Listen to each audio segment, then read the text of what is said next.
வணக்கம். என்னோடய பேர் ஹரி. எனக்கு சொந்த ஊர் சீர்காழி. நான் ஒரு ட்ரக் டிரைவராக இருக்கேன். ட்ரக் டிரைவராக இருக்கும்போது ஒரு 4 வருஷத்துக்கு முன்னாடி எனக்கு ரொம்ப 4 வருஷத்துலேருந்து கொஞ்சம் பெயினாகவே இருந்துச்சு. பேக் பெயின் இருந்துச்சு. அது டிரைவருங்களுக்கெல்லாம் இருக்கும் அப்படின்னு சொல்லிட்டு நான் எதுவும் பெருசாக ட்ரீட்மெண்ட் எல்லாம் எங்கேயும் போகல, எதுவும் கேட்கல.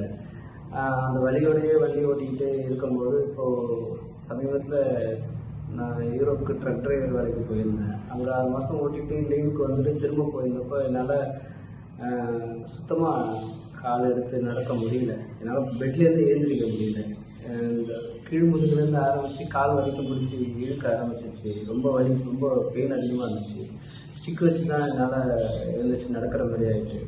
இதில் என்ன பெரிய பிரச்சனைனா என்னால் உட்கார முடியல, படுக்க முடியல, நீட்டி படுக்க முடியாமல் போயிடுச்சு. படுக்கவே முடியல, தூங்க முடியல. ஒரு 2 மணி நேரத்துக்கு மேலே கண்டினியூவாக தூங்க முடியாமல் இருந்துச்சு. ரொம்ப சிரமப்பட்டேன்.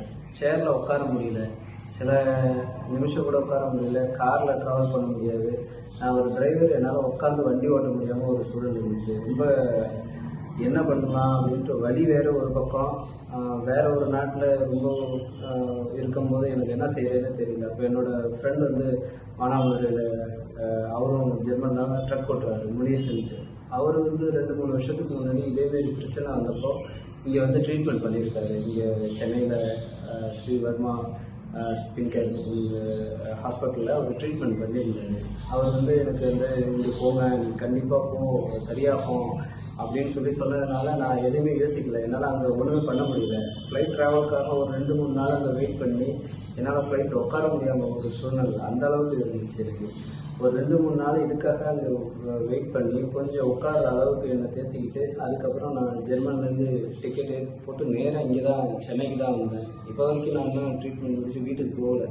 அந்த அளவுக்கு நடக்க முடியாமல் இருந்துச்சு.